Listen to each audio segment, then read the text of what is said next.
बिस्मिल्लाहिर्रहमानिर्रहीम अस्सलाम वालेकुम। आपका दोस्त सलमान हैदर। दुआ है परवरदिगार से कि उसने आपको और आपके अहले खाना को अपनी हिफ्ज़ अमान में रखा हो। जब किसी पार्टी में इस तरह के जुमले शुरू हो जाएं कि जाओ उसे कहना कि तुम्हारे बाप ने कहा है कि ये प्रेस कॉन्फ्रेंस होगी तो होगी, तो पता चल रहा है कि पार्टी के अंदर वाज़ेह तौर पर दो धड़े हैं। मैं किससे मुतालिक कर रहा हूँ इसकी तफसील डेफिनेटली बतानी है। इमरान खान साहब के ऊपर भी खतरा टला नहीं है। उनका क़याम मजीद बढ़ गया इस्लामाबाद में, मजीद 6 केसेस के हवाले से कुछ अपडेट्स मेरे पास आई हैं जहाँ हर हाल में इमरान खान साहब को पेश होना है, क्योंकि इस वक्त इमरान खान साहब कोई भी सुराग या कोई राह छोड़ नहीं सकते, क्योंकि हुकूमत इस वक्त हर लिहाज से ये कोशिश कर रही है कि इमरान खान साहब को किस तरह गिरफ्तार करना है। बल्कि वो बिल्ली थैले से भी बाहर हो चुकी है, अब तो तारीखें भी देना शुरू करती हैं। और कोई आम आदमी नहीं है, बाकायदा मिनिस्ट्री है उस शख्स के पास जिसने ये तारीख देना शुरू की, जिससे पता चल रहा है कि सारा मामला इंजीनियर्ड है, जिससे पता चल रहा है कि सारा मामला एक कमरे के अंदर डिसाइड हुआ हुआ है ताकतवरों के बीच के अंदर कि किस वक्त कौन सा स्टेप उठाना है, किस वक्त किस तरीके से इमरान खान के ऊपर हमला करना है, किस वक्त किस तरीके से इमरान खान को कमज़ोर करना है। और अब इमरान खान की गिरफ्तारी की तारीख भी दे दी गई है, उसकी कुछ तफसीलात हैं। जहांगीर खान तरीन को बाकायदा इशारा मिल गया जी कि अब आपने नून लीग पर टूट पड़ना है। और क्या वजह बनी थी उसकी कुछ तफसील मेरे पर मजीद आई हैं, कुछ नया फॉलोअप उसका आया, उसकी तफसीलात आपके साथ आगे कर रहा हूँ। एक के बाद एक चीज़ें आपके सामने रख रहा हूँ। सबसे पहले मैं ज़रा एक खबर आपको दे दूँ। दुनिया न्यूज़ ने इस खबर को शाया किया जी, और इनसाइड स्टोरी उन्होंने एक्सक्लूसिव दी है दुनिया न्यूज़ ने। उन्हें बताया कि पीपल्स पार्टी के अंदर इख्तलाफात की खबरें हैं और ख़बरें बहुत कन्फर्म हैं। एक धड़ा चाहता था कि लतीफ़ खोसा और एतजाज़ एहसन साहब को ना निकाल दिया जाए पार्टी से, और एक धड़ा ये चाहता है कि लतीफ़ खोसा और एतजाज़ एहसन को पार्टी के अंदर ही रखा जाए, मुस्तकबिल में ये काम आएगा। और जरदारी साहब की भी यही ख्वाहिश थी कि लतीफ़ खोसा और एतजाज़ एहसन को पार्टी से निकाल दिया जाए, और निकाल भी दिया गया। वो प्रेस कॉन्फ्रेंस भी होगी। बिलावल साहब का धड़ा कहता था कि नहीं। खबर रिपोर्ट कर रहा है दुनिया न्यूज़ के डेली दुनिया न्यूज़ का अखबार जो है, खबर रिपोर्ट कर रहा है कि आसिफ जरदारी ने फैसल मीर को एतजाज़ एहसन और लतीफ़ खोसा के खिलाफ प्रेस कॉन्फ्रेंस करने का कहा था, जो बाद में हो भी गई थी।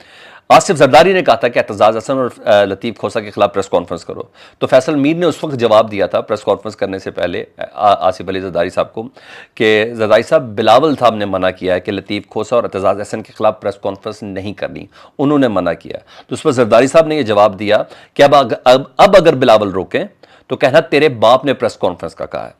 यकीनन फैसल मीर ने किसी गैदरिंग वैदरिंग के अंदर ये बात निकाल दी होगी जो बाहर आ गई।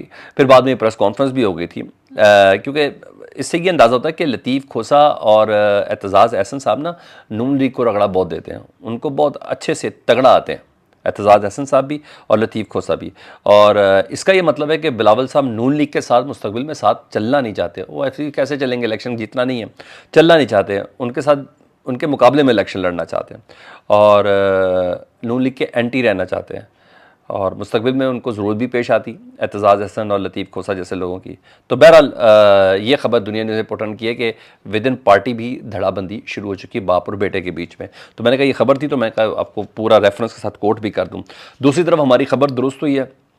कौमी इस्तेहकाम पार्टी, यानी मैं JKT पार्टी कह लें, JKT का ग्रुप कह लें, प्रेशर ग्रुप कह लें, जो कुछ भी कहें, NPP कह लें, IPP कह लें, जो भी कहना आप कह लें, तो PDM के ख़िलाफ़ वो क्यों आ रही थी, इसकी बात समझ आ गई कि अचानक से ये कैसे शुरू हो गया कि जो कौमी इस्तेहकाम पार्टी के सदर अलीम खान साहब, उन्होंने बाकायदा तौर पर गोलाबारी शुरू कर दी है।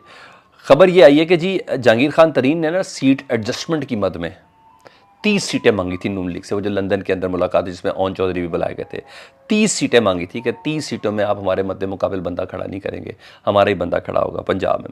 तो नून लीग ने सिर्फ 5 सीटों की आमादगी ज़ाहिर की थी, मगर जहांगीर खान तरीन ने इससे कहा नहीं, ये क्या हो गया, हम तो बड़ी शद्दोमत के साथ आए हैं और पूरे तरीक़ेकार के साथ आए हैं, पूरे फोर्स के साथ आए हैं, हमारे पीछे भी लोग हैं, हमारे आगे भी लोग हैं, हमारे ऊपर भी लोग हैं, तो इतनी ज़्यादा उम्मीदों के साथ हम आए, इतने वादे करके आए, तो ये तो नहीं हो सकता 30 सीटें चाहिए। तो बहरहाल नून लीग ने 5 सीटों पे हामी भरी, जिस पर इनकारी के बाद अलीम खान साहब ने गोलाबारी शुरू की है PDM के ऊपर कि पाकिस्तान की बर्बादी का जिम्मेदार इमरान खान के बाद अगर कोई है तो वो PDM है। तो इस तरह की जो जिस रोज़ के जुमले शुरू है ना, वो उसके बाद शुरू हुए। मतलब ये खाता तो बंद हो चुका है। ख़बर ये भी है कि नून लीग के पास इस्तेहकाम पार्टी और जो दूसरे वजह लोटा पार्टी मुनर्रफ अरकान है, उनका कुल मिला के कोटा नून लीग ने अपना 30 सीटों का रखा हुआ कि हमने 30 सीटें में देनी है। हाँ, चंद मुनर्रफ अरकान का तो वादा था ना उनका, ओन चौधरी, सारी बात है, उन्होंने भी कमाल कर दिया ब्रोकरिंग में।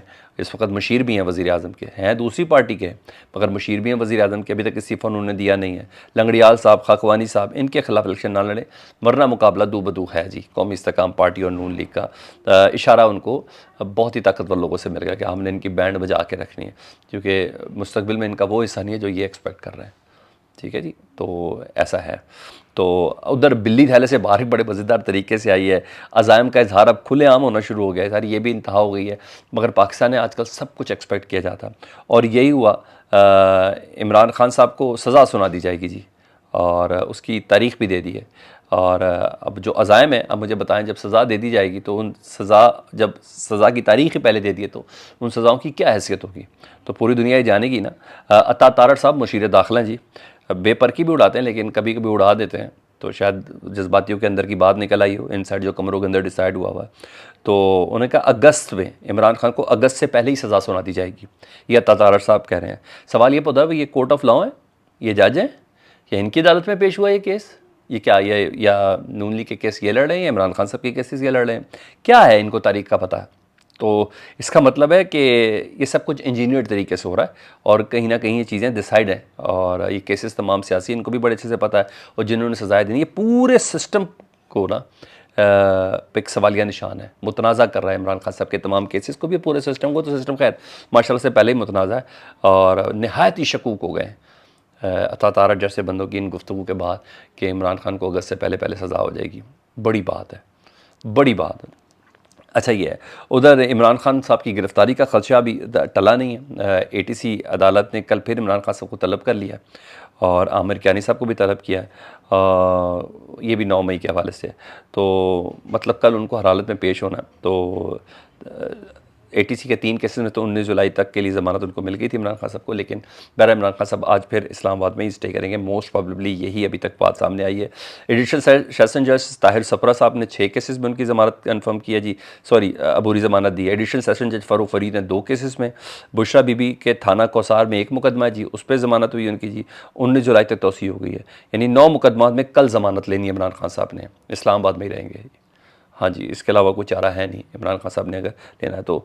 ये पोजीशन इस वक्त चल रही है, जहाँ सियासी शतरंज के अंदर जहाँ दूसरे काम होते जा रहे हैं, वहाँ इमरान खान साहब के घेरा तो तंग किया जा रहा है। 19 जुलाई तो हम 12 बार आपको कह चुके हैं कि 19 जुलाई इमरान खान साहब का, इसलिए कह रहा हूँ क्योंकि इलेक्शन कमीशन ने वो आखिरी तारीख दी हुई है कि 19 जुलाई ही वो तारीख होगी जिसमें तमाम ही सियासी जमातें अपना इंतखाबी निशान अलॉट करके चलेंगी। तो बैलेट के ऊपर, पेपर के ऊपर बल्ले का जो निशान है ना, वो वाकई बहुत बड़ा सवालिया निशान होगा कि अगर वो हुआ तो उस पर ठप्पा मारने से तो कोई नहीं रोक सकता, चाहे इसके बाद में इंजीनियर कर दिया जाए किसी तरीके से भी, कोई भी सिस्टम ही बिठा दिया जाए या कोई सिस्टम नया बना दिया जाए, तो इट्स अनदर थिंग। तो बहरहाल इस वक्त हर तरीके से तोड़ कोशिश की जा रही है, जानबूझ के आर्मी चीफ़ के हवाले से कि उनको कातलाना हमले का कोई प्लान कर दिया है इमरान खान साहब ने, और शाहरीन सूबाई को इमरान खान का एजेंट कह दिया है, और ये करके जानबूझ के वो शाहज़ादा शाह की वफादारी तो अपनी जगह दिखाई रहे हैं, मगर इंतहा होती है यार, लेटने की भी कोई इंतहा होती है। जिस खबर का मुझे और आपको पता नहीं था वो ज़ुबान ज़द-ए-आम कर दिया है। शाहीन साहबाई इतने बड़े वलीउल्लाह हो गए कि उनकी बातें फॉलो हो जाएंगी, उनके बातों को कैसे कैसे करेक्शन जोड़ के लगाए गए हैं। तो हर तरीके से कोशिश की जा रही है कि ये 1 महीने की जो गवर्नमेंट रहेगी ना, इस 1 महीने की हुकूमत के अंदर अंदर ना जितना हो सके मज़ीद इस खलीज को वाज़ेह और बड़ा और गाढ़ा कर दिया जाए इमरान खान और फ़ौज के बीच में, ताकि पाकिस्तान चाह के भी इस्तेकाम की तरफ कभी ना आए।